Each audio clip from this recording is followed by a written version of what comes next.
नमस्कार, मेरा नाम है कपिल परमार और आप देख रहे हैं द बीजेवाईएम शो।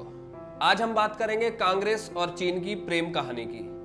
क्या आपको पता है, जब भारत आजाद हुआ तब भारत और चीन के बीच में कोई सीमा नहीं थी। आज जहां इंडिया चाइना बॉर्डर है 3844 किलोमीटर का, 1947 में वो 0 किलोमीटर का था।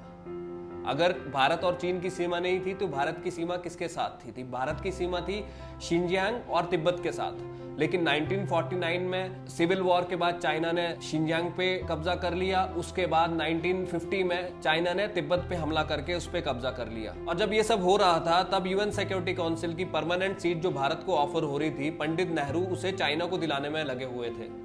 पंडित नेहरू जी का चाइना के लिए अटूट प्रेम देखिए। चाइना ने तिब्बत पे हमला किया, तिब्बत पे कब्जा कर लिया, उसके बावजूद पंडित नेहरू चाइना के साथ बॉर्डर डिफाइन करने के लिए रेडी नहीं थे। बॉर्डर डिफाइन करना तो दूर की बात, बॉर्डर की बात तक करने के लिए रेडी नहीं थे। 1950 में सरदार पटेल जी ने पंडित नेहरू को एक खत लिखा और उस खत में बड़े साफ शब्दों में उनको बताया that even though we regard ourselves as friends of China, the Chinese do not regard us as their friends। इस पत्र में बड़े ही डिटेल तरीके से सरदार पटेल जी ने पंडित नेहरू को चाइना की मंशाओं को लेकर आगाह किया और अपनी सेना की ताकत को बढ़ाने के लिए कहा। लेकिन चाइना के अटूट प्रेम में पंडित नेहरू ने इन सब बातों को अनसुना कर दिया। 1954 में उन्होंने चाइना के साथ पंचशील समझौता किया। उस समझौते के अनुसार उन्होंने तिब्बत को चीन का हिस्सा मान लिया और तिब्बत में भारत के जो अधिकार थे उनको सरेंडर कर दिया। 1957 में चाइना का जो सरकारी अखबार है पीपल्स डेली, उसमें एक खबर छपी, सिनकियांग से तिब्बत की सड़क बनकर तैयार हो गई है। ये भारत के लिए बहुत बड़ा झटका था। क्यों? क्योंकि ये सड़क भारत का जो हिस्सा है अक्साई चीन, उसके बीचों बीच होके गुजरती है। इस बारे में पंडित नेहरू जी ने राज्यसभा में बयान दिया था, भारत और चीन के बीच में कोई सीमा विवाद नहीं है, लेकिन फिर भी भारत और चीन अगर कुछ बंजर पहाड़ों के लिए लड़ाई लड़ना चाहते हैं तो इससे बड़ी बेवकूफी की बात नहीं हो सकती। अक्साई चीन के बारे में उन्होंने कहा कि वो बंजर है और वहां घास का एक तिनका तक नहीं उगता। इस बात को लेके सांसद महावीर त्यागी ने अपनी टोपी उतारते हुए कहा था कि मेरे सिर पे कोई बाल नहीं है, इसका मतलब ये नहीं कि मैं अपना सिर कलम करवा लूं या इसे किसी और को दे दूं।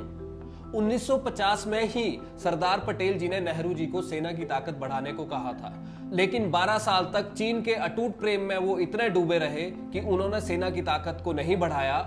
और 1962 में जब चाइना ने इंडिया पे अटैक किया, उस समय हमारी सेना बिल्कुल तैयार नहीं थी और हमारी बुरे हाल से हार हुई। दुख तो बहुत होता है। रेट्रोस्पेक्ट में हम कहते हैं कि लड़ाई हुई नहीं, ऐसे लड़ाई थोड़ी होता है।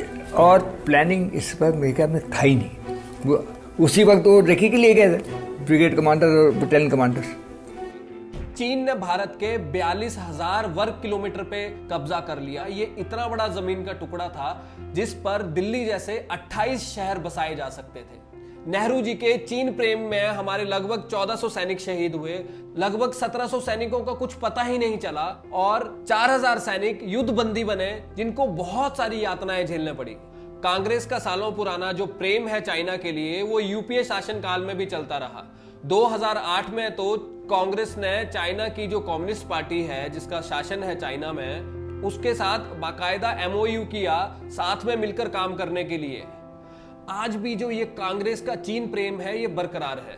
आप कांग्रेस के युवराज राहुल गांधी जी के कोई भी बयान देख लीजिए या उनके ट्विटर पे जाके देख लीजिए, वो जितने भी ट्वीट करते हैं, जितने भी वीडियो बनाते हैं, उसमें उनकी पूरी कोशिश रहती है भारत को गलत ठहराया जाए और चाइना को सही ठहराया जाए।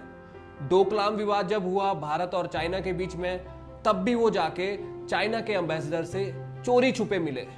मेरी कांग्रेस से हाथ जोड़ के विनती है, आपको जितना भी आपको चीन प्रेम करना है आप करिए, लेकिन भारत को गलत ठहराना बंद कीजिए, नहीं तो जनता माफ नहीं करेगी। नमस्कार।